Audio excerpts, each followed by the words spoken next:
According to Gilbert Ryle, self is a pattern of behavior, the tendency or disposition for a person to behave in a certain way in a certain circumstances.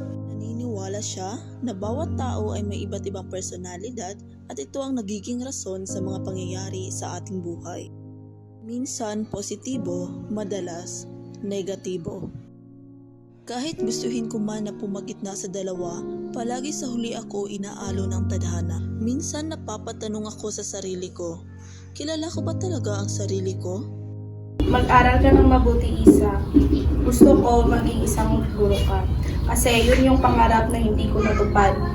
Matalino ka naman, di ba? Nagmana ka sa tatay mo kahit maaga man siya pumanaw. Pero hindi naman yun ang pangarap na gusto ko. Bakit parang wala na akong kontrol sa buhay ko? Minsan, naisip ko, sino ba talaga ako?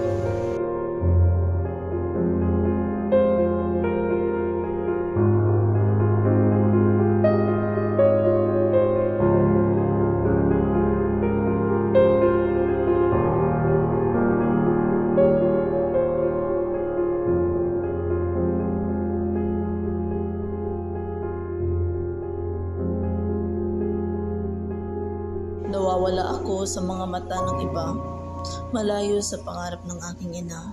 Dinadala na ako ng barkada.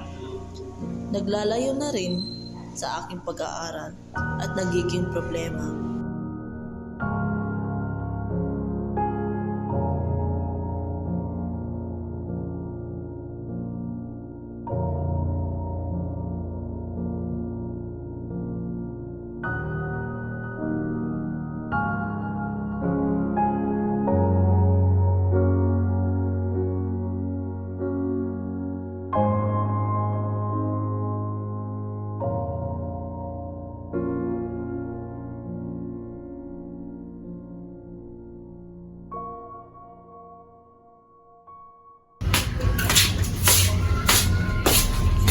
Bumagsak ka?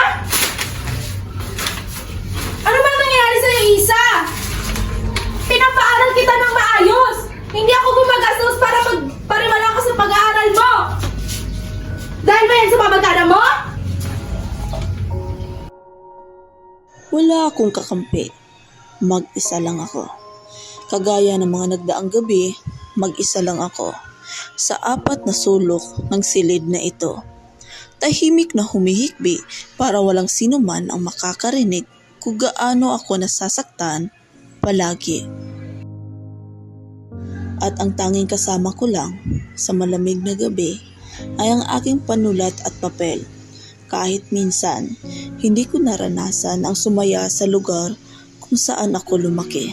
Maagang ipinamulat sa akin ng mundo na ang kasiyahan ay para lang sa kompleto ang pamilya.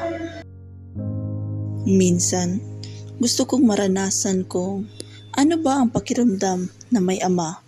Magiging masaya ba?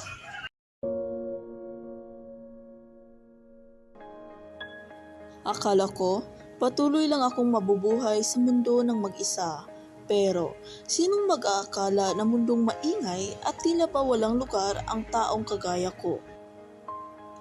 May isang taong darating sa di ko inaasahang panahon.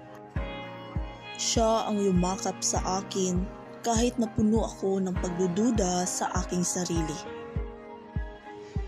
Siya ang naging ilaw sa mundo kong nilamon ng dilim. Sa mga palad niya, pakiramdam ko ligtas ako basta kasama ko siya. Nagpapasalamat ako dahil siya ang naging himala ko kung totoo man ang himala. Nakakabingi ang mundo pero dahil magkasama kaming dalawa, alam kong kalmado ang puso ko. Mali man ito sa mata ng mga tao, alam kong tama na siya ang pinili ko.